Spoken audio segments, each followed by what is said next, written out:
Hello, welcome to the channel Y Stories. Enjoy watching. The door of the maternity hospital's reception room swung open, and a young gypsy woman entered. Her hair, as black as coal, was gathered back into a messy, thick braid. Her dark eyes held a frozen expression of suffering.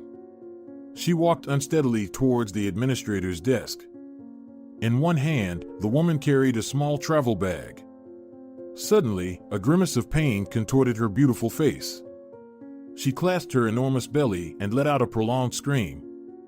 "Oh my God, it aches so much." "Ma'am." A nurse rushed to her side.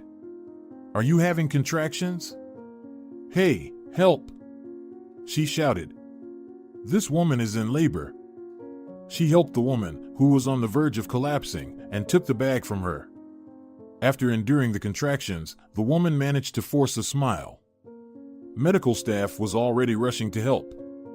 "Careful," the midwife said to the nurses as she placed the pregnant woman on a stretcher. "Christina, inform Ignacio that we have a difficult labor. Ask him to call an anesthesiologist, just in case," she said, and the procession hurried into the delivery room. "All right, Eleonora," the receptionist girl responded and picked up the phone. Eleonora anxiously monitored the woman's condition. "It's going to be all right, dear," she reassured, gently taking her hand and checking her pulse. The woman's forehead became covered in sweat, and a shiver ran through her body. She let out another prolonged scream, clutching the edges of the stretcher with her hands. "To the birth room, quickly," Eleonora ordered. She herself rushed to change clothes and wash her hands. The water broke. "Come on, dear, push," she said, looking at the laboring woman over her medical mask. "What's your name?" "Rosalia," the woman replied, struggling to catch her breath. "Who are you expecting, a boy or a girl?" "A girl." A grimace of pain distorted her face. "I can't take it anymore," she screamed, barely catching her breath after another contraction. "You can do it," the midwife said sternly. "Come on, one more time." "That's it, well done. You're doing great. Push a little more. Remember to breathe, take deep breaths." The cry of a newborn baby filled the delivery room. "Congratulations." Eleonora smiled at the woman, wiping sweat from her forehead. "Here she is, your little daughter. Hey, be careful," she suddenly shouted, handing the baby to the nurses. Eleonora, her blood pressure dropped, the nurse reported anxiously. "Quick, put the dropper. Transfer her to the intensive care unit." The next morning, Eleonora visited the sick woman. She lay there with closed eyes, her face devoid of any color. "She's very weak," the duty nurse whispered. "I'm afraid she won't make it." "What's your name?" Eleonora suddenly heard a quiet voice. "Stay quiet, don't waste your breath." Eleonora leaned closer to the woman. "Tell me, what's your name?" the sick woman stubbornly asked. "Eleonora." "Swear on your mother's life that you'll take care of my daughter when I'm gone." The eyes of the sick woman burned with a feverish fire. She persistently tried to catch Eleonora's gaze. "Don't talk nonsense," Eleonora said, not very confidently. "You'll recover." "I won't survive," the woman wearily remarked. "I'm begging you in the name of Christ, don't abandon her on the streets, don't let her end up in an orphanage." She closed her eyes, gathering her last bit of strength. "Promise me, I'm begging you." "She can't go to an orphanage, she'll perish there." "How can I promise you that?" the midwife asked, astonished. "No one will give me someone else's child. We're not related. You can ask the chief physician, but please don't leave my daughter. Swear that you'll do everything in your power." "All right," Eleonora gave in. She thought to herself, "It's nothing for me to make a promise. Whether I fulfill it or not is another question." "Thank you," the sick woman whispered barely audibly. She closed her eyes. "I had a bag with me," the woman spoke again. "When my daughter grows up, please give her." Suddenly, she grasped Eleonora's hand with force, and her hand was cold, with veins visible through her thin skin. Remember you promised me. I can see that you're a good person, you won't deceive me. I don't have much time left. Don't even think about death, you have such a beautiful daughter now. You're still young. Fight, cling to life. Think about your little girl, it will give you strength. A sad half-smile touched the young woman's lips, tears filled her eyes. She looked at Eleanor guiltily and released her hand. Eleanor saw how the gypsy woman's gaze grew dim, she closed her eyes and fell silent. Her face stretched, reflecting a serene tranquility. Why are you just standing there and doing nothing? The nurse cried out. Do something. She's dying. No one can help her now. Eleanor wiped away an uninvited tear. She had witnessed the deaths of patients before, but this dark-haired beauty somehow touched her heart. I wonder what happened to her. Where did she come from? No one really knows anything about her. We need to look for documents. What about her belongings? Eleanor suddenly asked. They're in the wardrobe. Where else? The nurse shrugged, removing the dropper from the woman's vein. Will you stay here? I'll call the attending physician. Yes, please go. I'll stay with her. Eleanor observed the gypsy woman. So young, echoed in her mind. Why is she alone? I thought the whole camp would come with her, that's always how it is with them. But no one is looking for her, it's all so strange. Can we take her now? 2 male nurses entered the room. Eleanor nodded silently, stepping aside. They loaded the woman's body onto a stretcher and took her away. Eleanor set off to search for the woman's bag. She didn't have any documents in her bag, nothing of value, the nurse said, handing her a small travel bag. Just some colorful rags and a few supplies. We took the supplies, but here's the rest. We know her name is Rosalia, but we don't know where she's from. No one asked her anything? No, maybe she's just a traveler, the nurse speculated. Perhaps, Eleanor mused. In the inner pocket of the bag, she felt a small bundle, opened it, and pulled out a golden chain with a pendant. What an unusual piece of jewelry, she remarked. Oh, we didn't even notice it. The nurse exclaimed, examining the unique pendant with curiosity. It was bulky, with a large garnet stone at the center. Dark red, like congealed blood. The intricate cut featured delicate golden patterns dotted with diamonds. Wow! It must be incredibly valuable, the nurse said with envy. Not only that, but it's also antique, Eleanor added. Eleanor! Suddenly, a woman called out, and Eleanor turned around. I forgot to give you this letter. What letter? Eleanor was surprised. From whom? The gypsy woman asked me to give it to you when she's gone. It's intriguing. Read it right away. The administrative assistant forgot about her work and became absorbed in the situation. Eleanor didn't reply, she started reading. My dear little daughter, she murmured, looking through the lines. As Eleanor read further, her expression changed dramatically. What? What's in there? Why are you crying? The astonished administrative assistant asked, seeing Eleanor discreetly wiping away tears. If only you knew. She sobbed. If only you knew. What was there? Why are you crying? Eleanor burst into tears. I can't tell you, it's not my secret. Can I take Rosalia's belongings? She asked through sobs. Go ahead, the nurse replied, looking puzzled. We'll just throw them away in a month if no one claims them. I'm just asking you, please don't tell anyone that I took them. All right, the girl replied, bewildered, looking at Eleanor. And what if someone asks? No one. Please.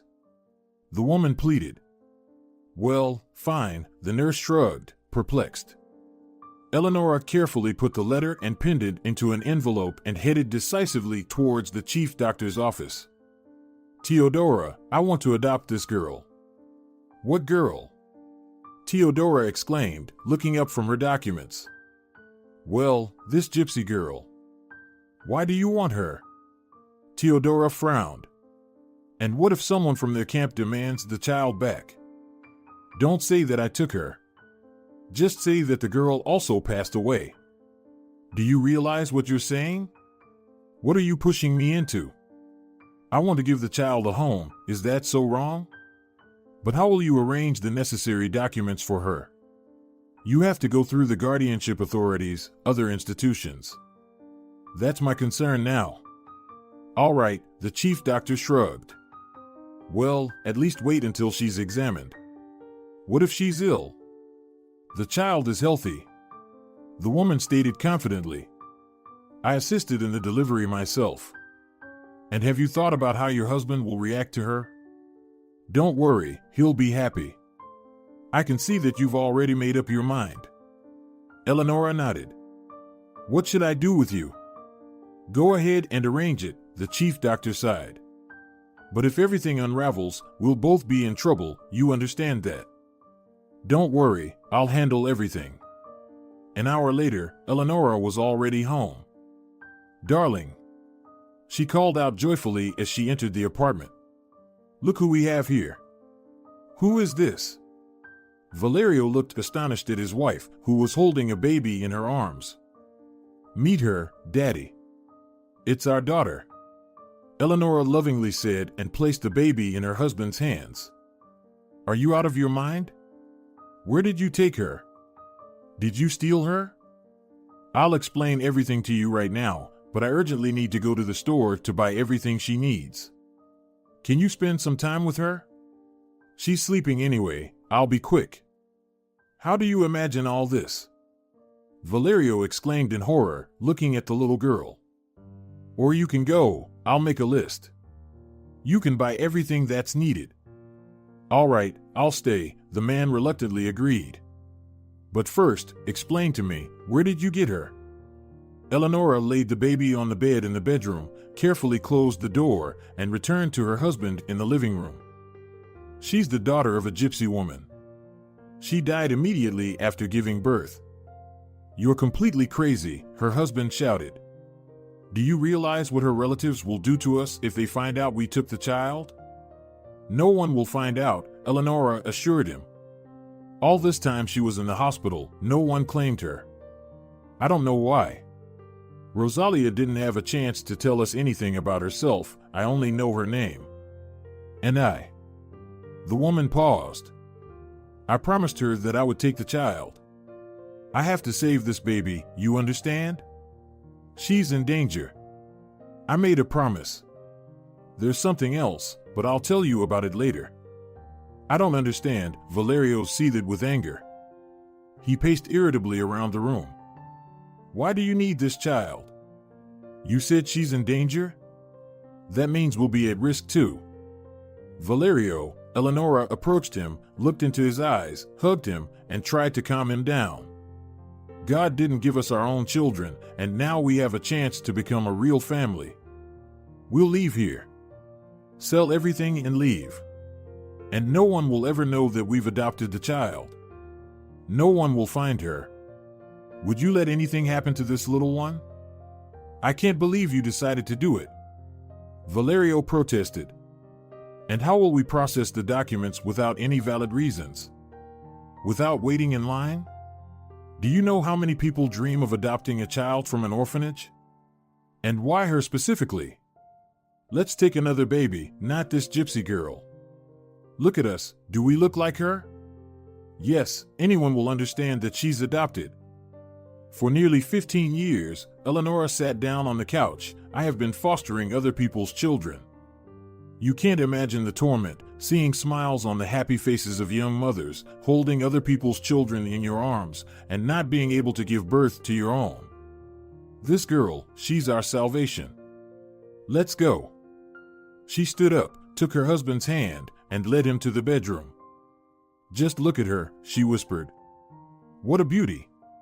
I couldn't refuse her mother, we have to take her in. I promised a dying woman. But what if we can't get used to her, love her like our own? I'm sure, the woman lovingly looked at her husband, we will be good parents. Look how tiny she is. Fate has placed this child in our hands. We will love her, and one day we will hear her say Mom and Dad. Isn't that happiness? But how will we fix the documents? I will take care of that issue. There's a woman working at the guardianship office. I assisted her during childbirth. She will help. And then we'll leave. You want to abandon everything here? Yes, we'll leave and start anew, the three of us. Are you willing? You'll be a crazy mother. Valerio smiled and hugged his wife. I already love this little one, and you will too, for sure. For you, I'm ready to do anything. Even adopt a gypsy girl. But at least you could have consulted with me. To bring a stranger's child into our home just like that. I knew you wouldn't object. She kissed her husband. We have so much untapped parental love within us that it will more than suffice for this little one. Believe me, she didn't just appear in our lives by chance. Let's not refuse the happiness that is begging to be ours. The next day, the young parents took action. Valerio put the apartment up for sale, and Eleonora went to the guardianship authorities. The former patient, hesitating a little, agreed to help. You understand that I could get into trouble? I do, Eleonora looked at her apologetically. If the deception is revealed, I will take full responsibility. But no one will ever think to search for a gypsy girl. In a month, they won't even remember her at the maternity ward. The chief physician knows she's on my side. I assure you, there's nothing to be afraid of. All right, the woman relented. The girl got lucky, she ended up in good hands. Eleonora went to work. Hello, she greeted the chief physician and submitted her resignation letter. Here, I'm requesting to be dismissed. What's this? The woman was taken aback. I didn't expect this. I didn't think you'd have to quit. Maybe you'll change your mind? No. It's done. We're already selling the apartment. We haven't decided where we'll move yet, but one thing is certain, we won't stay here. It's a small town, and I'm afraid rumors will spread. We won't escape trouble. We'll go somewhere where no one knows us, start everything from scratch. It's a pity, of course, to lose such a valuable employee, but I understand you. I won't try to dissuade you, you know what you're doing. If things don't work out in the new place, come back, I'll always welcome you with joy. And the woman hesitated. I wish you happiness. You, more than anyone else, have earned the right to be called a mother. Eleonora bid a warm farewell to her colleagues and hurried home to her husband and daughter. A month later, they moved to their new place of residence. Blas, dear, come here. Chus called out to his friend, rising to greet him. What brought you here? I came to discuss some matters with you. Well, it seems things are going well for us, the homeowner remarked in surprise. Marta, serve our guests some coffee.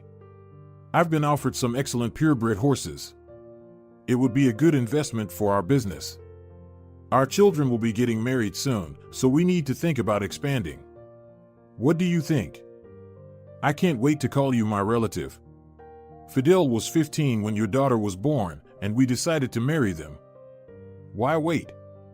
We need to set a wedding date. Yes, brother, so much has happened since then. Blas grew melancholic. Her mother didn't live to see this bright day.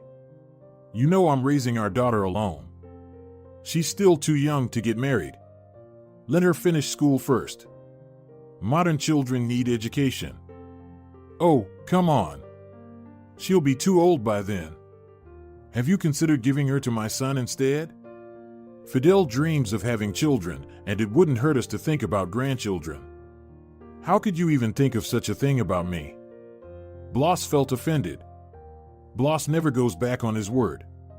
I know the laws. My Rosalia will marry someone I say. Don't doubt it, I've done everything for her without holding back. It's time for her to show gratitude to her father and obey his will. But why does she need education? A woman in the house should be a good homemaker. She won't have time to read books once she has children. You and I, Chus, have grown old and live by old laws. The modern youth values education. Don't tell me Rosalia is thinking of going to college. No, thank God, but I insist that she finishes school. Next year, we'll have the wedding. When our children marry, we'll unite, and we'll have a very strong business. I'm looking forward to that day. Bloss returned home, feeling satisfied. Daughter, he cheerfully announced, it's time to prepare for the wedding. You'll be 17 soon. Just a little more, and you'll become an overripe peach that no one wants to eat. He laughed at his own joke. Chus is in a hurry, and Fidel has been waiting for years. They're waiting for you to give them an heir. Dad, I don't want to marry Fidel. I don't even like him. SHH, girl. Her father scolded, furrowing his brow. You will marry him, and that's final. Don't you dare defy me. A father's word is law. You have no right to dictate my life. Rosalia boldly declared, her black eyes gleaming. These are all outdated prejudices. We have long lived by secular laws. We live by gypsy laws, and it will always be that way. I've spoiled you. If your mother were alive, she would have explained everything to you. We also married under those customs, so did our parents. If death hadn't taken her, we would still be together. Your marriage will strengthen our position. No one will be able to undermine our business. You will do this for the sake of the family, for your brother, so that your children, my grandchildren, can live in prosperity. If you care so much about the business, then marry Fidel yourself, because I will never marry him. You're a disobedient girl. I will teach you a lesson. Dad. The girl ran up to her father, laughing. She hugged him and kissed him. Would you really hit your Rosalia? You're the best father in the world. Bloss helplessly lowered his hand. You will still have to get married, he sighed. I will get married, but only to the one I choose myself. Fine, Bloss paced angrily around the room. We'll revisit this conversation later when you've grown a bit wiser. Dad, Rosalia embraced her father and kissed him again. Today, there's a celebration in the village. Can I go to the disco tonight? Go ahead, just be careful. But remember, you're a gypsy girl, behave the way you should. In the evening, wearing a short dark blue dress, the girl headed to the party. Her long, black hair cascaded freely over her shoulders, resembling the wings of a raven. She adorned her chest with a string of pearls inherited from her mother, and matching earrings adorned her ears. Why did you dress like that? Her father asked, astonished. Isn't it inappropriate for a gypsy girl to wear such dresses? Dad, I don't want to look like a peacock among the others. I'm not going to a Romani festival. What about breaking free from these prejudices? You're quite rebellious, grumbled the dissatisfied father. Don't you dare come home late. Take Marta with you at least. Of course, Dad, Rosalia promised with a sweet smile. We're going together, don't worry. Slipping her purse over her shoulder, the girl headed to the park where her classmates were already waiting for her. Rosalia, her friend whispered mysteriously in the middle of the evening. There's a guy who can't take his eyes off you. I've been watching him for a while now. Where? Rosalia looked at the dance floor with surprise. I don't see anyone. Yes, there. He's standing and staring at you, tall and handsome. He has thick, light hair, and his eyes are as blue as the night sky. It's obvious that he's interested in you. Rosalia finally met eyes with the person Marta was talking about. She froze, getting lost in his bottomless gaze. She felt her heart first stop, then suddenly beat rapidly. The girl blushed. He's not bad, Marta continued, paying no attention to her friend's state. Too bad he's not a gypsy, otherwise I would have started a romance with him. At that moment, a slow melody began playing. The stranger separated himself from his group and headed straight toward the girls. Coming up to Rosalia, he extended his hand and said, "May I dance with you?" She looked around perplexedly at her friend, who nodded approvingly. Rosalia placed her delicate palm into his broad one. you're very beautiful. The young man said first. What's your name? Rosalia, she replied barely audibly. The proximity of the young man stirred her imagination. I'm Salvador. I came here to visit my grandmother, and I'm seeing you here for the first time. I rarely attend parties. My father is against this stuff. After all, I'm a gypsy. She provocatively glanced at her new acquaintance. Does it really matter if people like each other? Salvador calmly remarked. The girl remained silent. May I accompany you home after the party? Will your father get angry? I don't care what he says. Rosalia confidently declared. I can decide by myself who I want to hang out with. You're brave. I've heard that everything is strict in your community. We've been living a settled life for too long to adhere to primitive traditions. I consider them relics of the past, anyway. Rosalia? Marta asked suspiciously, looking at the young couple when Salvador brought his partner to her friend. It's time for us to go home. I promised your father to come back before midnight. You don't want to anger him, do you? Salvador is seeing me off, the girl announced. You can go, don't wait for me. Don't do this. Her friend warned. Bloss will be furious. Remember you have a fiancé? Fiancé? Salvador looked surprised at the girls. But you're still so young. Of course. Marta glanced disapprovingly at the young man. And I have a fiancé too. We've just been born, and our fathers have already decided whom we'll marry. So, handsome, you don't stand a chance unless, of course, you don't want to live. Marta, why are you doing this? Rosalia glared angrily at her friend. Go home alone. Salvador is seeing me off. Salvador? Don't worry. I know how a decent gypsy girl should behave. A gypsy girl should walk with a gypsy man. Your father won't be pleased by your choice. And what will Fidel say? Marta grumbled. Fidel is not yet my husband. Rosalia firmly replied. Marta huffed in offense and walked away. Shall we go? Rosalia looked at the young man questioningly. You're not scared, are you? No, I liked you right away. I would walk with you all night, but I understand that it would only bring trouble upon your beautiful dark-haired head. My father and brother love and understand me, she assured him. They walked side by side, happily chatting about various trivial matters. By the gate of their house, leaning against it with arms crossed, stood Rosalia's brother, Gerardo. Sister. He greeted them gloomily. Have you completely lost your own dignity? Father can't calm down, he's worried about you, and here you are wandering around with someone. Marta has been home for a while, and you're still not back. Why are you standing here? Rosalia asked. I'm waiting for you. The boy's tone didn't bode well. I want to see who's fooling you around. No one is fooling me around. Did Marta complain about me to you? She's a true friend. She told me to protect you from trouble. He stepped away from the gate. You better go on your way, buddy. He threatened, piercing the unexpected guest with eyes as black as Rosalia's. She'll never be yours. Who do you think you are to tell me what to do here?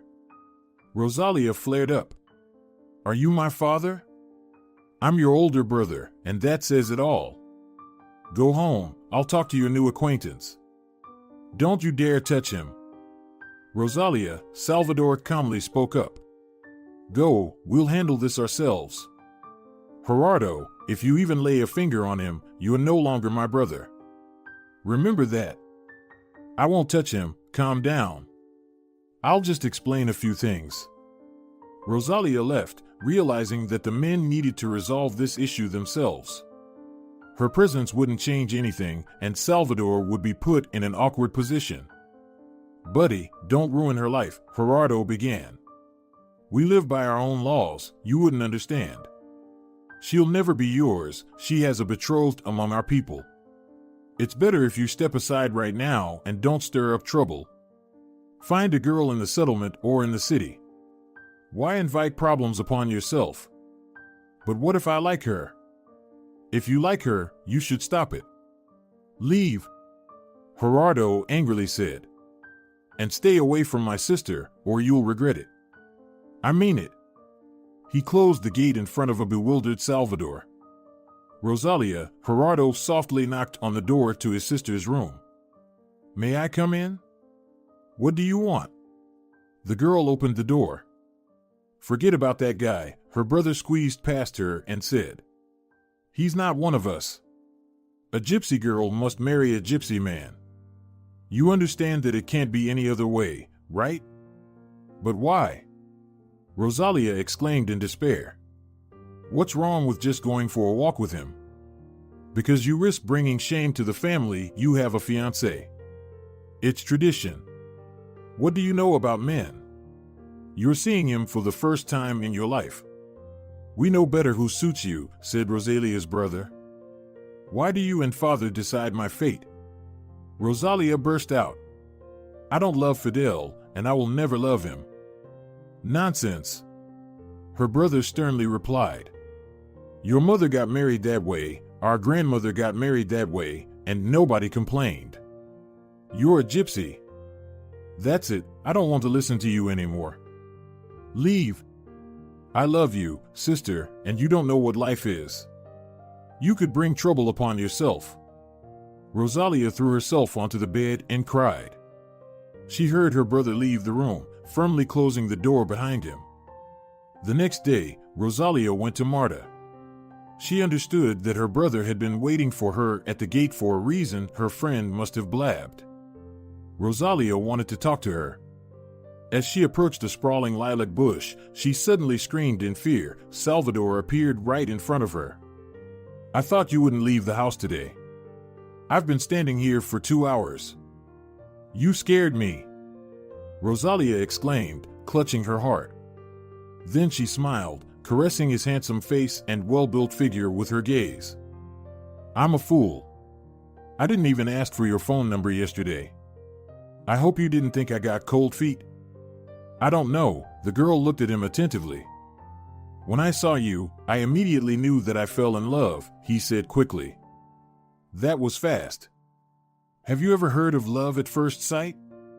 I won't let you go anywhere. Even if they cut me or kill me, I won't give up meeting you. Do you believe me? I don't know, Rosalia said sadly. And you? He persistently sought her gaze.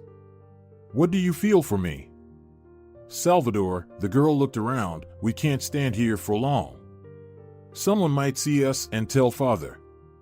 Let's meet tonight outside the settlement. Do you know the abandoned church? Salvador nodded. Around 7 o'clock. All right. Tell me your number. He wrote down the number and called. And this is mine. If you don't show up, I'll keep calling until you answer.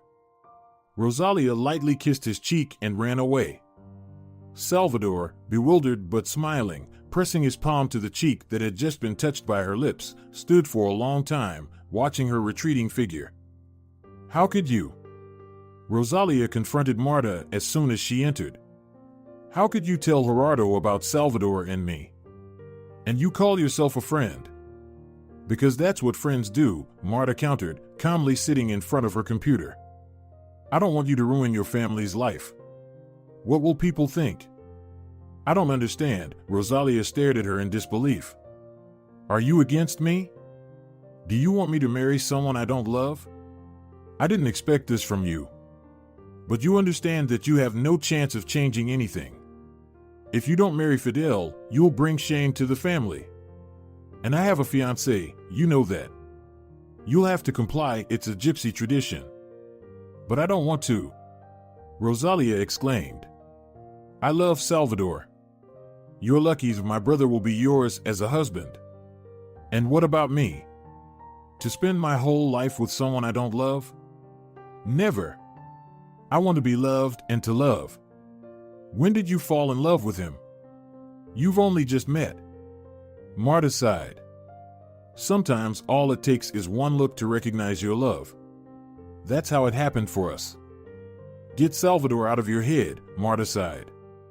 You won't be together anyway. We'll see about that. Rosalia was devastated, finding no support from her friend. She went home and locked herself in her room. Her heart trembled at the thought of meeting her beloved. At the appointed time, she headed to the abandoned church. Salvador was already waiting. Finally, he rushed to meet her. I thought you wouldn't come. Maybe we shouldn't have started all this, the girl said, doubting. What are you talking about, my dear? Salvador took her face in his hands and looked into her eyes. I can't imagine how I lived without you all this time. I'm glad I met you too, Rosalia confessed. Salvador kissed the girl passionately and then pulled her close to him. I won't let you go, do you hear me? I want to marry you. I'm ready to go to your father and ask for your hand. What are you saying? The girl exclaimed, frightened. He will kill you. Is he an enemy to his own daughter? Doesn't he want your happiness? He does, but he has a different idea of happiness, Rosalia sadly remarked. Salvador spread his jacket on the ground, and the young couple sat side by side, leaning against each other. From that evening on, they started dating and spent every available moment together. Until one day, Blas found out that his daughter had decided to go against his will. Rosalia, Blas cheerfully announced one evening. Tomorrow we're going to visit your fiancé. It's time to start preparing for the wedding. Chus is eager to see you and Fidel married. I won't marry him, Rosalia firmly stated. What? Her father exclaimed angrily. How dare you defy your father? Who asked you? Everything has already been decided long ago. I wanted to wait until you finish school, but apparently we can't delay it any longer to prevent you from doing something foolish. It won't go according to your plan, Rosalia stubbornly insisted. I don't love Fidel. Do you really want to see me unhappy? The only thing I care about is your happiness. Blas erupted. What can your Salvador or whatever his name is offer? Wandering from one rented apartment to another? Living from getting a salary to getting another one? Or do you expect me to provide for you both? Fidel is a grown man, unlike your little boy. He's capable of providing for a family himself. And besides, I told you that marriage allows us to expand the business, to strengthen it. Don't forget, you have a brother too. Do you want to ruin his life as well? Daddy. Rosalia cried, unleashing her powerful weapon of tears. Don't you feel sorry for me? We won't be happy with Fidel. Is money more important to you than my peace of mind? Father, Gerardo spoke as he entered the house, don't give in to her tears. How will you look Chus in the eye if you yield to her? Brother! Rosalia sobbed. How can you push me into the hands of that Fidel?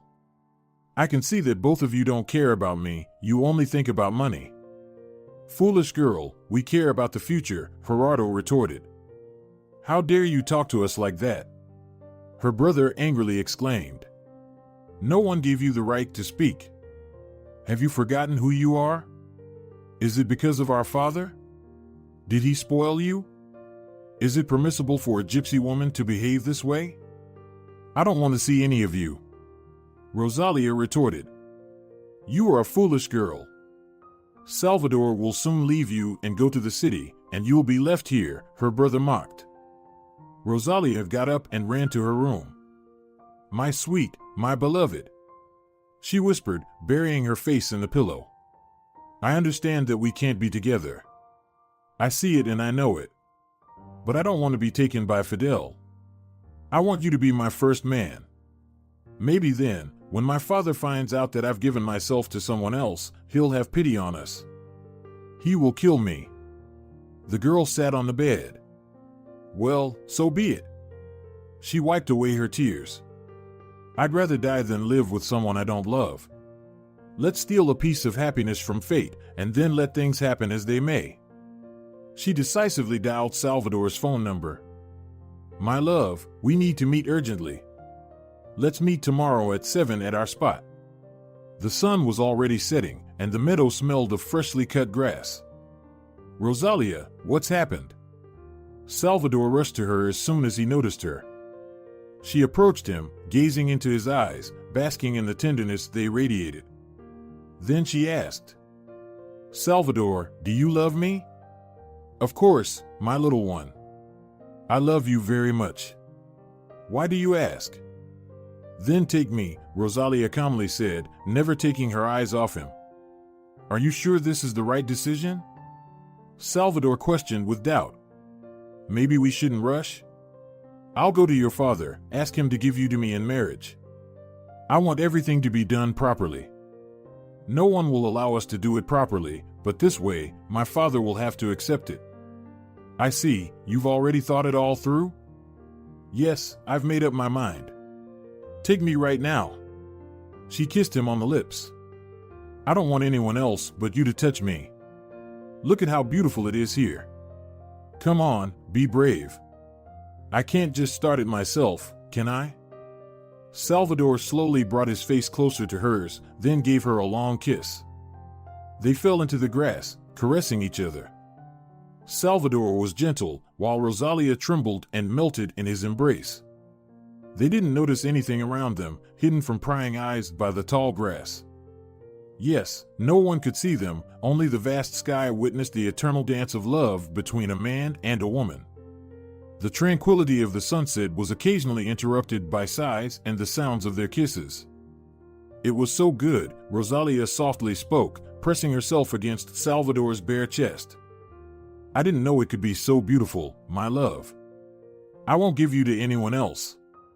Can you hear our hearts beating? In sync, side by side. You are my happiness. My life." Salvador expressed. "And life is meaningless without you," Rosalia replied.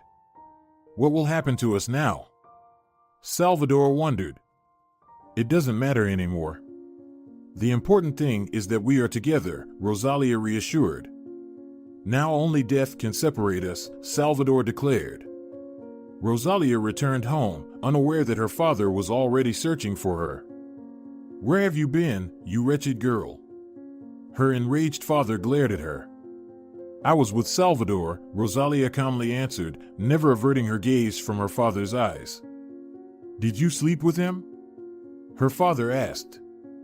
"I did," the girl replied. "Dad, we love each other." "What have you done?" her father exclaimed. "You've disgraced our family. How can I now look Fidel in the eye? What will I tell Chus?" "You'll tell him the truth." "I can tell him everything myself," Rosalia insisted. "You don't understand what you've done." "Oh, woe is me, what a woe!" Blas lamented, tearing at his hair. "You'll have to accept it, Dad, and marry me to Salvador," Rosalia asserted. "No, absolutely not. I'll lock you up in this house, and you won't leave anymore. I'll come up with something to redeem myself in Fidel's eyes. You will still marry him, old Blas has never broken his word. Give me your phone," he commanded. Rosalia didn't dare to argue. Her father was beside himself with anger over her actions. "Go to your room," he said in a tone that brooked no objections. He pushed her into the room and locked the door from the outside. "Sit there and think," he called out to his elderly mother, Nora. "Take care of her, feed her. No calls, no visitors. I need to figure out what to do next." Nora felt sorry for her granddaughter. She had lived a long life and seen much. "Repent, Rosalia, accept it. Trouble will come if you disobey." The old woman pleaded with her granddaughter. "Your father will forgive you. I can sense it, sorrow awaits us. My heart aches for you, there will be no happiness for you and Salvador." "Have you seen something?" Rosalia asked anxiously. Nora only shook her gray head, mumbling something to herself. Everyone knew that the elderly woman possessed the gift of predicting events, but she rarely used it. "Trouble is coming. Trouble is coming," she repeated, trying to calm the worried heart of her beautiful granddaughter. You won't be happy, the old woman insisted each time she locked Rosalia in the room. Rosalia had often asked her grandmother to bring her the phone so she could call Salvador. But the elderly woman was relentless. Don't seek a meeting with that boy. Forget him, listen to old Nora. I've lived many years in this world, seen much. Suppress your pride. Time passed, and the confined girl grew weary. Her heart longed for her beloved. She didn't know where Salvador was or what had happened to him. She feared seeking a meeting with him would incur her father's wrath. What should I do, Grandma? I love him, do you understand? Life is meaningless without him. I'll have his child, she confessed one day. How can you be so cruel? If your father finds out, he'll kill you. I'd rather die than spend the rest of my life locked up. Nora stared at her for a long time but said nothing. Rosalia attempted to escape from the room several times, but she was closely guarded. Her grandmother kept a strict watch over her. You're not eating well, the elderly woman noticed one day. You need to eat properly now. She brought a tray filled with food and placed it in front of her granddaughter. Eat. I've got too old, Nora grumbled and left the room. Rosalia reluctantly picked at the food her grandmother had brought and suddenly froze. The door to the room was slightly ajar. Disbelieving her eyes, she cautiously peeked into the corridor and listened. Someone was talking to Nora on the ground floor. The girl quickly gathered a few things in a small travel bag, took money and her passport from a hiding place, and quietly tiptoed out of the house. She glanced around constantly, but luckily, there wasn't a soul in the yard or on the street. Rosalia rushed towards Salvador's grandmother. Rosalia? The woman exclaimed in astonishment. Where have you been? Salvador was worrying about you. My father had me locked up. But where is Salvador? Well, he went to the city. It's time for him to work. Can you give me his address? Wait, did you run away from home? The woman worried. They'll search for you. I don't care. I want to meet Salvador as soon as possible. I have something very important to tell him. Please, don't try to dissuade me. When Blas found out that Rosalia had escaped, he was furious. Where were you looking? He snapped at Nora. Why did I leave her under your watch? How could you leave the door open? Did you do it on purpose so she could run off to her lover? Are you in cahoots with her? I've grown old, the grandmother defended herself. I accidentally forgot to close it. I don't remember, someone distracted me, and I didn't close it. Don't be angry. Don't deceive me. I can see right through you. For God's sake, Blas. What are you accusing me of? I'll deal with you later. He promised the old woman.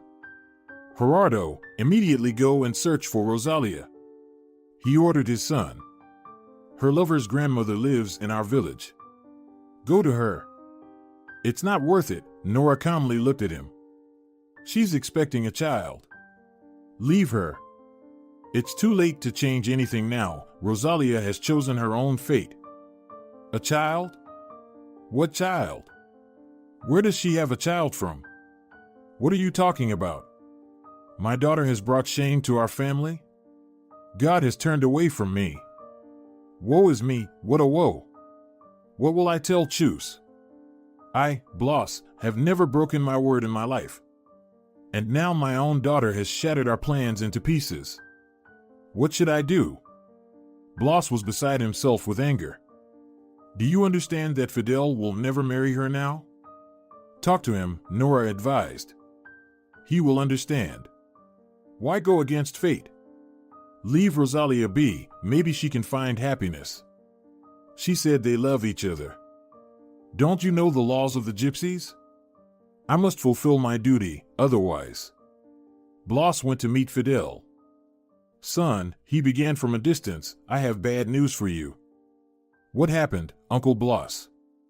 My daughter, my Rosalia, she disobeyed my orders and ran away with her lover.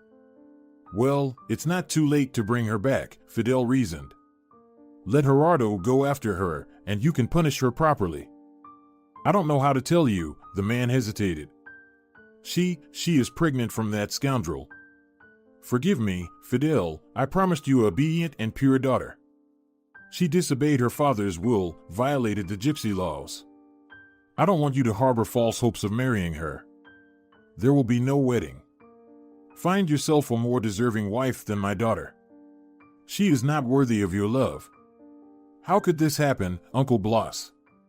I waited for her all these years. How could she destroy everything in one day?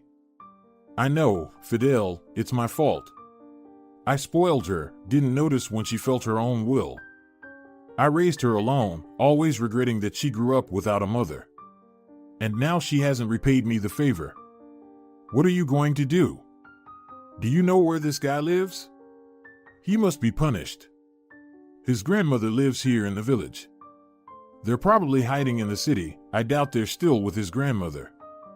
I will curse them. God will punish them. God will judge everyone in the afterlife, but in this life, we will pass our own gypsy judgment. I don't intend to wait for mercy from God. I will find them and punish them myself. Fidel, don't touch them, let them go in peace, the old man pleaded. They have disgraced me. The young man said harshly. Your daughter and that guy have violated the gypsy law. I must seek revenge. If I don't do it, all the gypsies will laugh at me and spit in my face. Don't touch Rosalia, Blas pleaded, looking at him imploringly. She's a fool. Ask for anything you want, just don't touch them, don't take the sin upon yourself. Don't ruin her, she's carrying my grandchild. She should have been carrying my son. Fidel replied sharply and turned away. Rosalia timidly pressed the doorbell. Footsteps could be heard behind the door. The lock clicked and the door swung open. Rosalia? Salvador exclaimed in astonishment. Where have you been? Are you going to invite me in, or will you keep me on the doorstep? The young woman smiled. Of course, come in. I didn't expect you to come. Where have you been? I called, but your phone was off all the time. I was about to come to your house, but Grandma dissuaded me.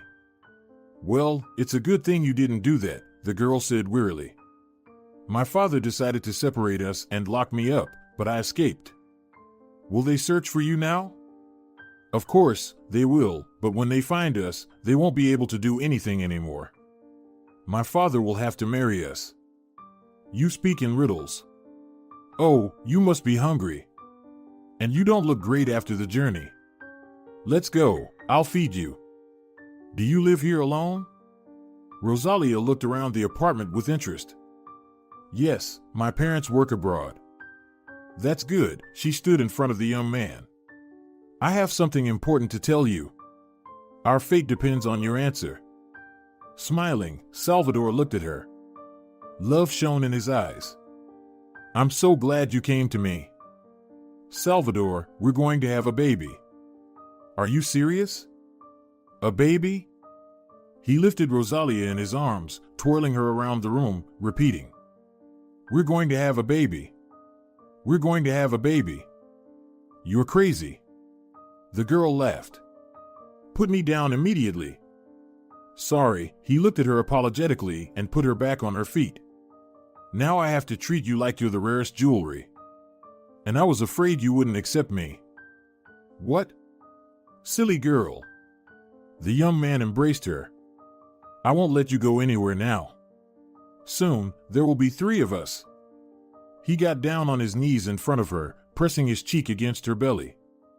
I can't believe our little one is growing in there. I love you, the young woman said. And I love you too. I love our future child. How happy we are together. The lovers cherished each day waiting for the birth. Salvador tenderly cared for Rosalia, looked after her, and tried not to leave her alone for long. There were 2 weeks left until the delivery. How can I pamper my beloved today? The young woman cheerfully muttered, peering into the fridge. I think I'll make chicken and batter. Oh, she said regretfully. But I don't have any flour. I'll have to go to the store. It's fine, I'll make it in time. Rosalia returned home with her shopping, feeling content. She turned into her alley and saw Salvador. Salvador! She called out happily. Salvador turned at her cry, waved his hand, and started walking back. Suddenly, the young woman noticed two figures cautiously looking around, catching up to Salvador and attacking him. "Help!" she screamed, rushing towards the assailants. In the dim light of the lamppost, a knife glinted. For a moment, one of the attackers' faces emerged from the darkness, and Rosalia screamed in horror once again. "Help!" Salvador slumped, and the men fled. "Salvador!" The woman fell to her knees before him, blood pooling beside his lifeless body. "Ah!" Rosalia screamed wildly, raising her head towards the sky. "Oh Lord, if you exist, save him, I'm begging you. Don't let him perish." People rushed towards her from all directions. Someone shouted, "Call an ambulance." "It won't help," dryly remarked someone from the gathered crowd. The woman stood up, swaying, and headed towards home. Like a madwoman, she stared ahead, seeing nothing. Suddenly, a sharp pain pierced through her entire body. "Ah!" Rosalia screamed again, bending over in agony. Something trickled down the inside of her legs. "My water broke. My baby," echoed in her mind. "Ma'am, do you need help?" she heard someone ask. "Yes." "Is the maternity hospital far?" "No, I'll take you there." The stranger firmly grabbed her arm and led her somewhere. "Here, the admission ward," she pointed to a bright sign. "Can you manage from here?" "Yes, thank you," Rosalia struggled to say and made her way to the admission department. "Any news?" Old Bloss looked hopefully at his friend. "No, my dear," he shrugged. 20 years have passed, it's been so long. No trace of Rosalia. If we couldn't find her on hot pursuit, there's hardly any hope now. You're asking the impossible of me. But she couldn't disappear without a trace, especially with a child. No one has seen her since the day she ran away to Salvador. Don't remind me of his name. He's responsible for our misfortune."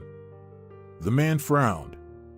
"I implore you, by all that is holy, find my daughter and her child. I won't spare any expense.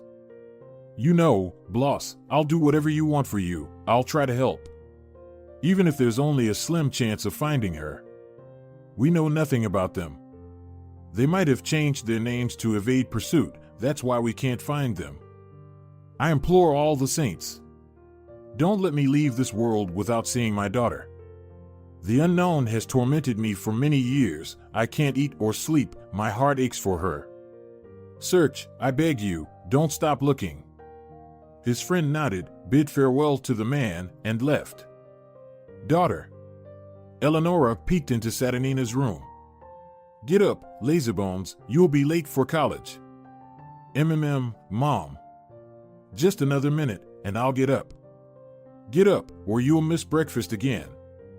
The woman approached her daughter, bent down, and kissed her cheek. "If you hurry, Dad will give you a ride to college." "Hooray!" The girl opened her black eyes wide. "In 15 minutes, I'll be ready." She jumped up, hugged her mother, and tossed back her mane of dark wavy hair. "Don't rush," Eleonora calmly said. "You still have some time." "Okay." Saturnina hurriedly got up from the table. "Thank you, Mom." She pecked her mother on the cheek. "See you in the evening. If you're running late, call me so I won't worry." Her mother called after her. "Okay. I love you." The girl blew her mother an air kiss and ran off. Eleonora smiled, she adored her daughter. A flock of students spilled out of the doors of the medical institute. "Saturnina, are you in a hurry?" her friend asked. "I promised my mom not to linger." "Let's take a stroll in the park then." "It's on the way." "Hey, beautiful ladies." A gypsy woman appeared as if from underground in front of the friends. "Would you like me to tell your fortunes?" "We don't believe in fortune telling," the girls laughed. Give me your hand, the gypsy woman addressed Saturnina. She stared at her with fiery eyes, as if hypnotizing her. Don't be stingy, give a little something for the children's bread, and I will tell you the whole truth. I won't hide anything, my beauty. I have a keen eye. I see a hidden seal on your destiny. Saturnina, go ahead. Maybe she'll predict a good fiancé for you? Her friends urged. Oh, come on. It's all nonsense. The girl tossed back her dark wavy hair. Saturnina, don't refuse. Her friends encouraged. If she tells you the truth, we'll also have our fortunes told. She chose you herself. Fine, the girl surrendered, flashing her blue eyes. Here you go.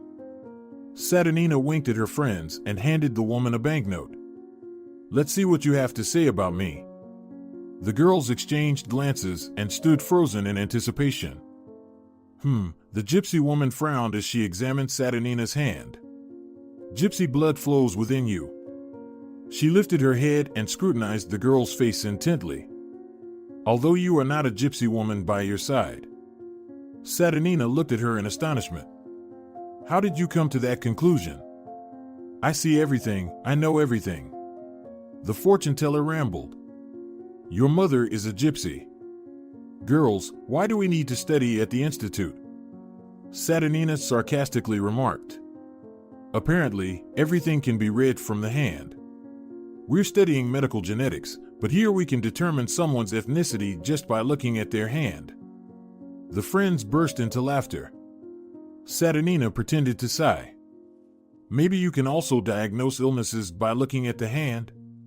No. But I can tell you many things you don't know and never suspected, the fortune teller replied. Too bad, the girl sighed in jest. We don't possess such a gift. But wouldn't you like to give us a palm reading masterclass? It's trendy these days. There's no need to teach you. The gift of clairvoyance is passed down through the maternal line in your family, the gypsy woman responded seriously. You just don't know it yet. But the time will come, and much will be revealed to you. Well, that's hilarious. I'll come home and ask my mom why she didn't tell me about the gift that was passed down from her. Saturnina laughed. You won't be able to do it. Because your mother died right after giving birth, and the woman you call your mother is your adoptive mother. That's enough. The girl snatched her hand away from the gypsies. Stop talking nonsense. My mom is waiting for me at home. Everything you've said is complete rubbish. I don't want to listen to you anymore. Deceive the gullible citizens, but we understand perfectly well. Right, girls? You're just a common fraud. It was obvious from the start that all your words were deceit. Girls, she turned to her friends, I told you from the beginning that fortune-telling is nonsense. Just a way to extract money. Let's go. She bent down to fix the untied shoelace on her sneakers, and when she stood up, a pendant fell out of the blouse's neckline. Saturnina wore it constantly without taking it off. Where did you get that? The elderly gypsy woman turned pale, seeing the pendant around the girl's neck. I don't know, shrugged Saturnina. My mom said it was passed down to me as an inheritance. She told me to always wear it as a talisman. Let's go, girls. The girls, chatting and laughing, continued down the path. Meanwhile, the gypsy woman stood and watched them, shielding her eyes from the sun with her hand like a visor. Bloss. Lola hurried into the house. You can kick me out right now, but first listen to me. You won't believe who I met in town. She exclaimed excitedly. Your granddaughter. Lola, have you gone mad? Old Bloss calmly asked. Perhaps you're imagining things? The best detectives couldn't find a trace of Rosalia, and you claim to have met your granddaughter? Yes, I'm telling the truth. 2 days ago, I went to town to earn some money, and I met a girl. And she was wearing the pendant belonging to your Rosalia. Is it the same pendant? The man stood up abruptly. Are you sure? Look, if you're trying to deceive me, I'll bring a curse upon your whole family. No, I saw it as clearly as I see you now. I swear on the health of my children and grandchildren. I couldn't have been mistaken. It was too conspicuous. Where did you see her? In the park. I offered her a fortune-telling, and our gypsy blood runs in her. She also has a gift that she doesn't know about and doesn't know how to use. But you can't fool Lola. I can read her like a book just by holding her hand. Did you ask where she lives? No, they took me for a fraud. Imagine what they would have done to me if I started asking for her address. How are we going to find her in the city? We don't know her name or surname. Her friends called her Saturnina. She mentioned something about a medical college. That's where we should look. There's only one medical college in the city. Oh, Lola, let me kiss you. The old gypsy hugged the woman and kissed her forehead.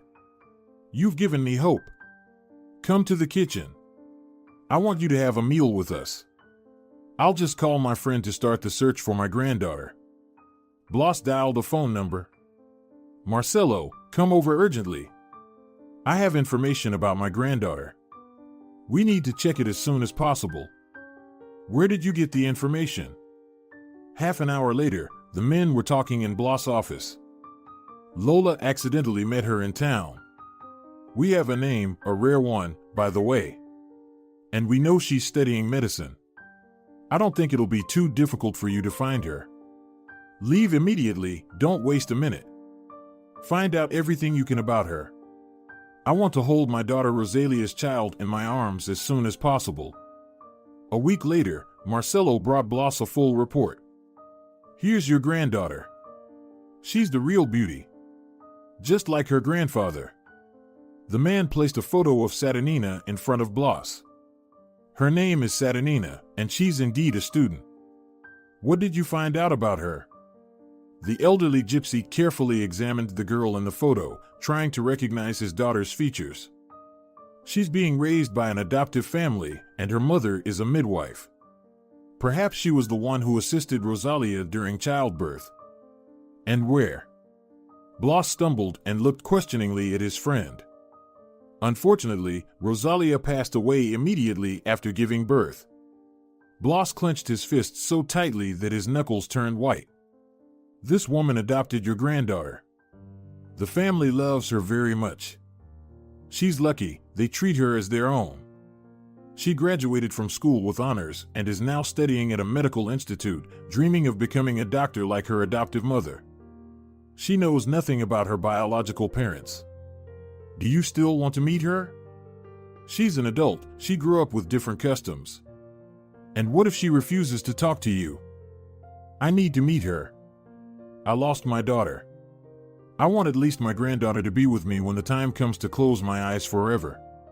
And I need to meet that woman. I want to thank her and find out what she knows about Rosalia. Perhaps we can shed light on the story that happened 20 years ago. Don't dissuade me. Help me instead. Bloss waited in the car parked near the college. How will we recognize her in such a crowd? The old gypsy anxiously scanned the groups of students who constantly entered and exited through the main entrance. It won't be difficult, Marcelo smiled. She has an unusual appearance. There she is. Marcelo pointed at a girl. I see her. The old gypsy, nervous about the impending meeting, got out of the car. I'll come with you. You'll need support. No, I'll go alone. I don't need intermediaries here. And you leave, wait for me at the gas station. I need to talk to her one-on-one. Bloss approached Saturnina. She looked at the elderly, gray-haired man with confusion. Hello, Bloss said. His eyes filled with tears. The girl resembled his daughter, her mother, very much. Only her eyes were blue, but the gaze. The old gypsy became agitated, his legs trembled, and his heart ached. Bloss wanted to say something, but he couldn't. He suddenly turned pale and clutched his chest. Oh my God! Saturnina compassionately took the man's arm and sat him down on a bench. Are you okay? I'll call an ambulance right away. She quickly dialed the necessary number. Hurry, The person is feeling unwell here. Passers-by helped Saturnina lay the old gypsy on the bench. Someone placed a bag under his head. Can I go with him? Saturnina asked when they had already placed Bloss in the car. Are you a relative? No, but I called the ambulance. I'm a student, a future doctor. All right, let's go quickly. Saturnina decided to wait until the man regained consciousness. Bloss slowly opened his eyes. Finally, you're awake. Saturnina exclaimed happily, jumping up from her chair. You really scared me. You didn't leave? You didn't abandon me? I was afraid I had lost you again. No, I called the ambulance right away. They said nothing serious happened. You just got too worried and your blood pressure went up. Now the worst is behind us. Take care of yourself. Shall I call your family? They must be worried. Thank you for not leaving me to die. How could I? After all, I'm a future doctor. Are you Saturnina? Yes, the girl was surprised. How do you know my name? I'm Bloss, your grandfather. That can't be. My mother never told me I had a grandfather. You must be confused. Did you lose consciousness because of that? Were you mistaken for someone's granddaughter? Show me the pendant, the gypsy asked without listening to her, the one you wear on your chest. You even know about the pendant? Saturnina was even more surprised. She took out the pendant and showed it to Bloss. My mother gave it to me. I don't even remember when I first wore it. It seems like it's been with me since birth. This pendant is ancient, passed down through the maternal line, just like the gift of foreseeing the future. My wife, your grandmother, put it around your mother's neck. She passed away long ago, and now the pendant has come to you. Gypsy blood runs in your veins, so you rightfully wear it. This is nonsense. My mother is not a gypsy, and there have never been any gypsies in our family. Let me call a nurse. You're out of your mind. Don't think that I'm mistaken. It's a long story. Of course, I can't know everything. It's better if Eleonora tells you the whole truth. I'm sorry that you only found out now, but I truly am your grandfather. I searched for your mother, my daughter, for many years. Believe me, I'm not crazy. It sounds like a Mexican soap opera. I'm the daughter of a gypsy. Saturnina snorted, ready to burst into laughter. Everything you're saying can't be true. Are you pranking me? I understand that it's difficult to believe what I'm saying, but look at yourself in the mirror. You're a true gypsy, just not by your father's blood. I'll explain everything to you if you want. But it's best to ask your mother. Let her explain first. I don't want you to think I'm a liar. Do you still not believe me? I need to make a call, Saturnina suddenly realized. My mom must be worried. I should have been home a long time ago. She left the room and dialed her mother's number. Mommy. Saturnina, my daughter, where are you? I'm worried, and you haven't called. Where have you gone? The classes ended a long time ago. I'm at the hospital. What? Eleonora became concerned. Why are you at the hospital? What happened? Why didn't you tell me immediately? She bombarded her daughter with questions. Which hospital are you in? No, Mom, I'm fine. Something happened to an old grandfather on the street, and I called an ambulance and went with him because he was all alone. I stayed to support him. I see, her mother sighed in relief. I got scared for a moment. Is everything okay now? He's fine now, Saturnina paused. Mommy, this man claims to be my grandfather. And he's a gypsy. Can you imagine? I'm trying to prove him wrong, but he insists that I have gypsy blood. It's ridiculous. He must be mistaken, right? Saturnina hoped her mother would be outraged and dismiss it as a prank, that such a thing couldn't be true. And then they would laugh together at this old gypsy man. But her mother remained silent. Mom, are you there? The girl asked, feeling an inexplicable sense of worry creeping into her heart. Why are you keeping silent? It's not true, right, Mom? Where? Eleonora was taken aback, caught off guard. She frantically tried to find the right words. Where have you met this grandfather? Did he tell you something? Mom, he insists that I have gypsy roots and that you're my adoptive mother. I don't understand anything. Can you explain what all this means? Why didn't you answer my question? Is there something you don't want to tell me? Your silence is scaring me. You're right, I need to explain everything. Tell me the address of the hospital, I'll come right now. Saturnina grew restless while waiting for her mother. Mom. She rushed to meet her as soon as she spotted her in the hospital corridor. Grandpa has gotten everything mixed up. You said that your parents died a long time ago. Where is he? Eleonora asked briefly. Here, the girl pointed to the room with her hand. Mommy. Tears welled up in her eyes as she anxiously searched her mother's gaze. It's all not true, right? I'm your biological daughter? The woman took her daughter by the shoulders, turned her towards herself. She looked carefully into her eyes for a few moments, then spoke firmly. Let's go. They entered the room. Bloss turned his gray head, casting a cautious, piercing gaze at the visitors with his dark, lively eyes. Hello. Eleonora cautiously sat on a chair next to the old gypsy's bed and placed the travel bag she had once left in Rosalia's guest room on the floor. Are you Rosalia's father? Yes, I am her father. My name is Bloss. How did you get Rosalia's pendant?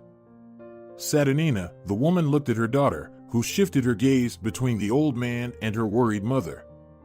You sit down too, we have a long conversation ahead. This is not how I imagined our talk, but it's too late to turn back now. Secrets always become known. It's time to confess and clarify some aspects of our lives. My girl. She took her hand. This man is telling the truth. He really is your grandfather, and I adopted you. I did it when your biological mother, the gypsy Rosalia, passed away. I promised her that I wouldn't abandon her little girl. I have never regretted for a single moment that I didn't allow you to live in an orphanage. You became my most beloved and cherished daughter. I have no regrets except for one thing, that you didn't hear the truth from me first. The woman heard the old gypsy grinding his teeth. Why did she die? He asked. She went into premature labor when she saw her beloved man being killed. She had to endure such stress. The childbirth was difficult, everything piled up on her, perhaps even the grief over the deceased. She couldn't cope with the emotions and died. We couldn't do anything. I'm sorry. You're saying Salvador was killed? And she saw who did it. Did she see the killer? She did. Did she mention a name? She left a letter, which he turned to his daughter, would have given to you. I was just waiting for the right moment. It's all written in detail there. Read it now, please. Why are you dragging it out? Bloss shouted. My dear little daughter. Eleonora began reading. When you read this letter, I won't be in this world anymore, but you won't be alone. You have your Grandpa Bloss and Uncle Gerardo. Unfortunately, fate has decided that neither your father nor I would get to see you grow up. I knew this would happen. Women in our lineage have the gift of foresight. But the love for your father was stronger than the fear of death. I ran away from my parents' house to spend a few happy months with my Salvador, your father, waiting for your birth. I didn't want to obey my father's will and marry Fidel, who was chosen for me as a husband. I didn't love him and didn't want to spend the rest of my days with a heartless husband. When you grow up, my beloved little daughter, you will understand that I had no other choice. I'm sure that if it weren't for what happened, Father would have forgiven me and accepted Salvador into the family, surrounding you with care and warmth. In the silence of the room, someone started to sob. Eleonora stopped reading and looked at Bloss. The old man lay on his back, covering his eyes with his hand. His fingers were clenched into a fist, and a solitary tear rolled down his cheek. But Fidel didn't want to accept it. He chose revenge. Fidel?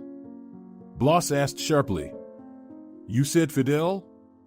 Look carefully, is there no mistake? Yes, Fidel. The person who was present throughout my childhood, Eleonora, continued reading, refused to understand me. And not because he had great love, but because our marriage would allow him to become the gatekeeper of a large business after the union of two families. Only the desire to enrich himself motivated him, and nothing else. He, of course, couldn't forgive Salvador for that. The hot gypsy blood demanded revenge. I'm sure Father wouldn't have allowed anyone to harm us. Fidel made the decision himself. I don't know how he managed to find us, as no living soul knew that we were living in Salvador's parents' apartment. He chose the very moment when there was very little time left until the birth, ambushed your father, and killed him in front of my eyes. And then, like a coward, he fled. But I saw his face. I knew exactly who wanted Salvador's death. The worst part is that Fidel knew that I knew the killer. If it weren't for the people who came to help at that moment, he would have killed me too, to silence me forever. I was very scared for you. He could have harmed you too. Revenge is a poor advisor. To protect you, my little daughter, I persuaded the midwife who delivered my baby to take you away. She is a good person, and I'm sure she will become a kind mother to you.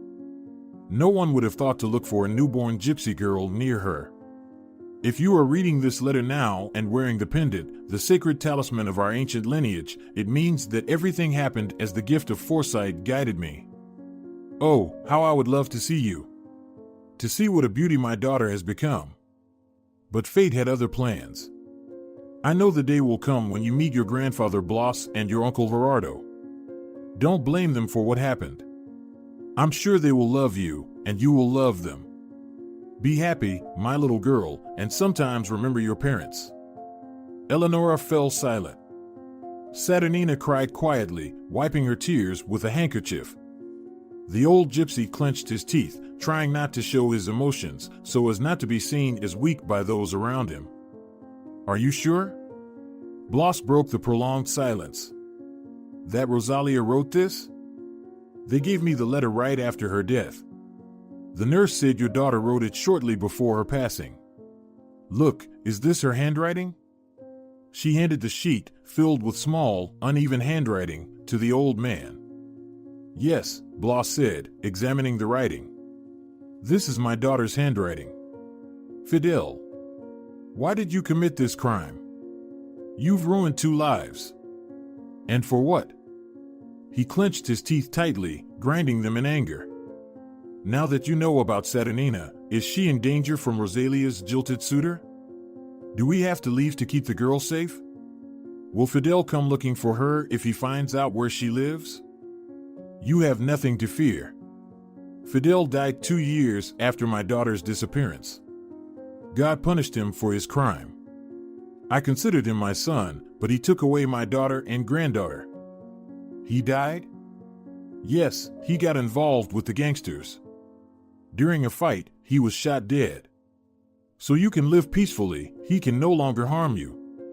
Eleonora, Blas, and Saturnina sat there, unsure of what to do next. Blas, will you take Saturnina away from me? The woman timidly spoke. Now that everything is clear, does she need to return to the family? Is that why you found us? It's up to Saturnina to decide. She's grown up now. I would be glad to welcome her into the family because she's the only thing I have left of my daughter, the gray-haired gypsy said, squinting his elderly eyes, affectionately gazing at his granddaughter. I am deeply sorry, dear. I have regretted many times that I haven't accepted my daughter's choice. I was young and hot-headed, unwilling to tolerate even a hint of disobedience. If I had tamed my pride back then and listened to my daughter, she would still be alive. But I couldn't act differently. He closed his eyes again, covering them with his hand, clenching the sheet in his fist. I was accustomed to living by gypsy laws, but my daughter, Rosalia, chose a different path.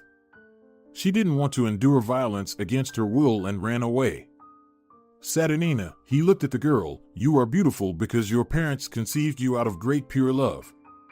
I know for certain that Rosalia loved your father, as she didn't hesitate to defy her family. She abandoned us for him. I offer you everything I have. Our family is very wealthy. I would be delighted if you decide to come with me. But I don't want to change anything in my life, the girl firmly said. I'm content with everything. My mom and dad are here, and I love them very much. My dear daughter, tears appeared in Eleonora's eyes. I was so afraid that you would hate me when you found out that we are not your biological parents. I did my best to hide the truth, feeling I've wronged you. But I thought it was better for everyone. Mama, Saturnina looked at her, you are my real parents. How could I ever hate you when you, knowing that I was in mortal danger, still adopted me? You saved me, risking your own and Papa's lives. I'm grateful for what I have now. There simply couldn't be better parents. I couldn't have acted differently. After all, I promised Rosalia in her final moments that I would take care of you. You are a brave and kind woman, Bloss said. The doors of my home are always open to you. Come, all of you, to us. I will show you the stud farm that belonged to our family.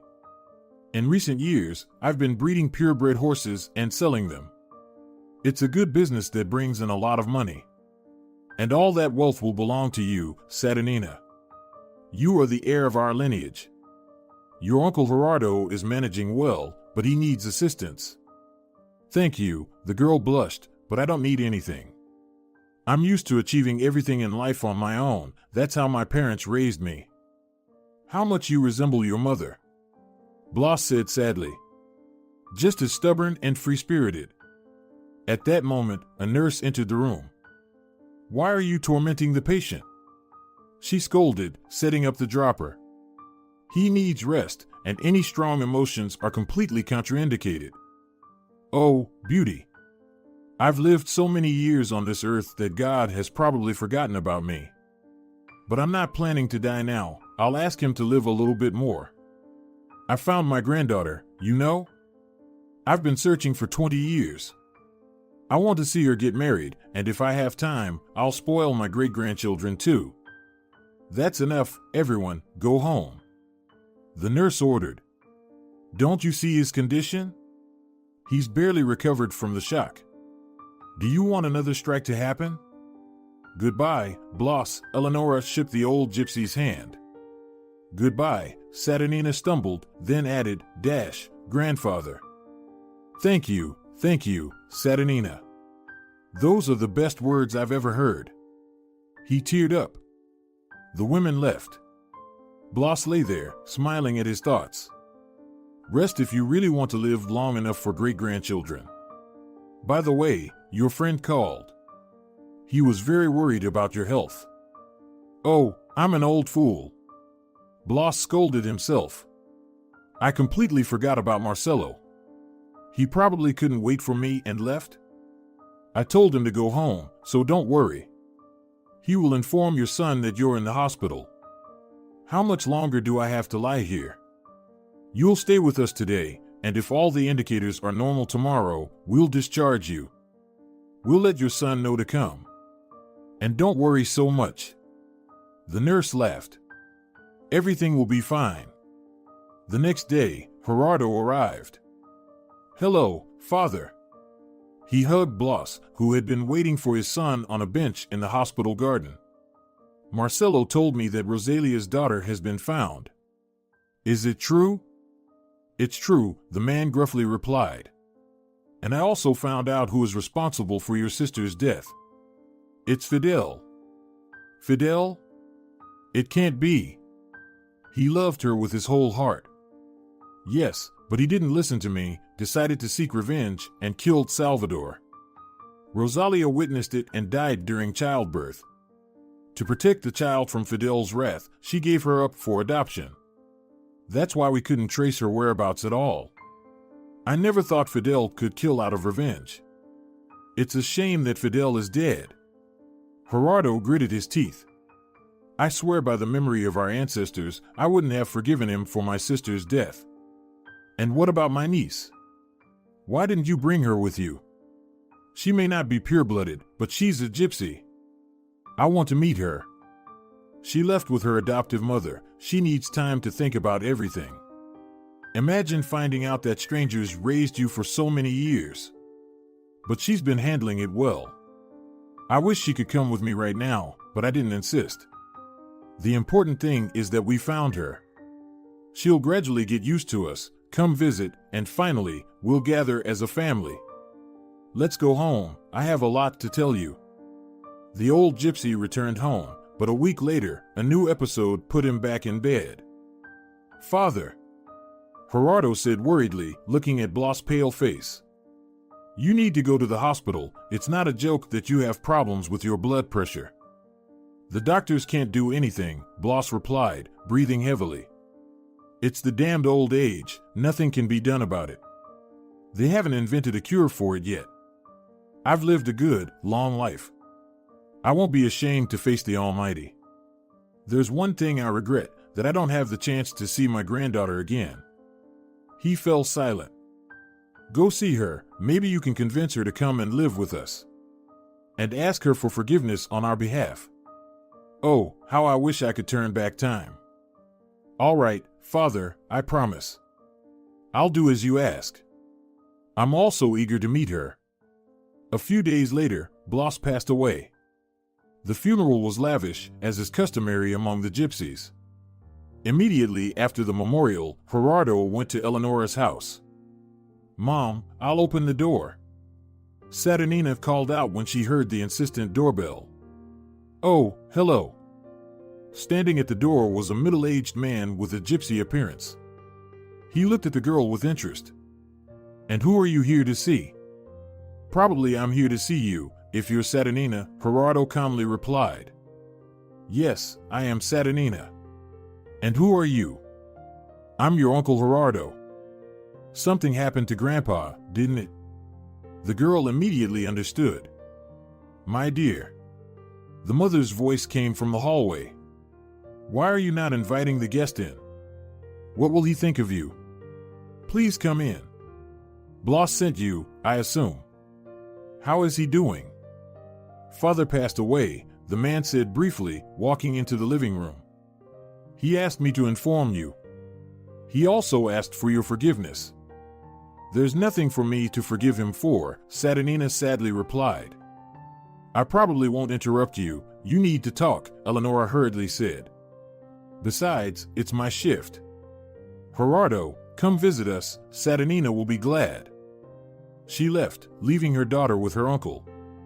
The woman's heart ached with fear that Saturnina would leave to live with the gypsies. Although she remembered their conversation when they left the hospital with Blas. She had asked her daughter directly, Are you going to go live with them now? They're your real family. You know, it will hurt me, but I'll understand. No, Mom, my real family is you and Dad. I have no intention of leaving you. But there's your grandfather, your uncle there. I don't know them at all, and I want to stay with you. Eleonora stopped then, hugged her daughter tightly. Thank you, my dear, for not being swayed by the wealth of the family. Mom, I will never abandon you, and I'm grateful that you didn't give me up to an orphanage. That's something I'll never forget. I've never once felt like I am adopted. If it hadn't been for the chance encounter with that gypsy woman in the park, everything would have remained as it is. You know, I think you should get to know them better. I won't object if you visit them occasionally. You're the best mom. The girl fervently hugged Eleonora. And now, Eleonora, rushing to work, repeatedly reassured Saturnina that she wouldn't leave them. But her heart was heavy. Saturnina, Gerardo spoke up when the door closed behind Eleonora. I would love for you to come to us and see how we live. You have a lot of relatives, they're all waiting to meet you. I promise I'll come, but don't wait the impossible things from me. I won't leave my parents. Isn't that what children do among the gypsies? Gerardo laughed and shook his head. You resemble your mother a lot, except your eyes are blue and your hair has a chocolate hue. But my sister's character was free and independent. I'm glad you came into our lives. And Blas departed with a peaceful soul. He was deeply worried that he couldn't find Rosalia. He spent so much energy searching for her, and that's what compromised his health. I understand that rushing things isn't necessary. Time will arrange everything in its place. But know that the doors of my home are always open to you. You can come there anytime or ask for help. Just never forget gypsy blood runs through you. If you're enjoying it as well, leave a like and subscribe.